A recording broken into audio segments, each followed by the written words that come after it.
Shalom, saudara-saudari terkasih dalam Yesus Kristus. Inilah Injil suci menurut Matius. Suatu ketika Yesus bersabda kepada murid-muridnya, "Bukan setiap orang yang berseru kepadaku, 'Tuhan, Tuhan,' akan masuk ke dalam kerajaan sorga, melainkan dia yang melakukan kehendak Bapa-Ku yang di sorga. Setiap orang yang mendengar perkataanku ini dan melakukannya, ia sama dengan orang yang bijaksana, yang mendirikan rumahnya di atas batu. Kemudian turunlah hujan dan datanglah banjir, lalu melanda rumah itu. Tetapi rumah itu tidak rubuh, sebab didirikan di atas batu. Setiap orang yang mendengar perkataanku ini dan tidak melakukannya, ia sama dengan orang bodoh yang mendirikan rumahnya di atas pasir.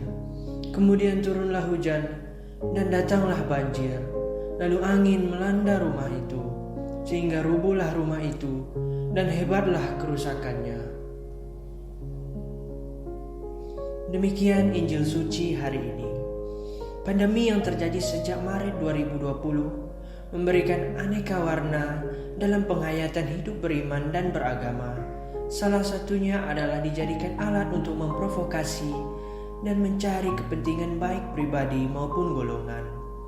Banyak orang berteriak, "Tuhan, Tuhan, Tuhan," namun mereka bukan hanya mewujudkan kehendak Tuhan, melainkan mencari kesempatan atas nama Tuhan untuk kepentingan diri dan kelompoknya.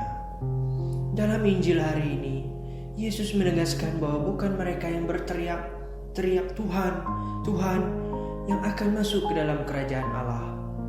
Bagi Yesus, orang yang hanya berhenti pada teriakan Tuhan, Tuhan itu sama seperti orang yang membangun rumah di atas pasir. Rumah rohaninya menjadi labil. Ketika ada angin dan badai bisa roboh karena tidak bertumpu pada batu cadas.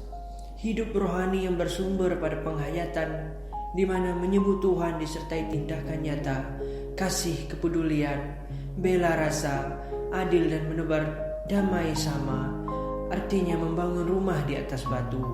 Rumah rohaninya akan aman karena batu-batu rohani menjadi tumpuannya. Persis apa yang dikatakan Nabi Yesaya, bahwa kota Yehuda akan kuat karena hatinya teguh dijaga oleh damai sejahtera Allah. Membangun rumah rohani di atas batu cadas adalah mempercayakan hidup kita dalam doa. Dari doa itu kemudian dengan penuh sukacita melakukan kehendak Allah dalam praktik hidup sehari-hari dengan damai, sejahtera, keadilan, dan belas kasih. Itulah rumah rohani yang akan kokoh menghadapi badai pada kesudahannya, sehingga kita akan sampai pada rumah rohani abadi sesungguhnya. Tuhan, bantulah kami dalam hidup sehari-hari agar mampu menyusun rumah rohani kami dengan batu keadilan, kejujuran, dan belas kasih, sehingga amanlah rumah kami sampai kesudahannya. Amin. Demikian Injil suci hari ini. Tuhan Yesus memberkati.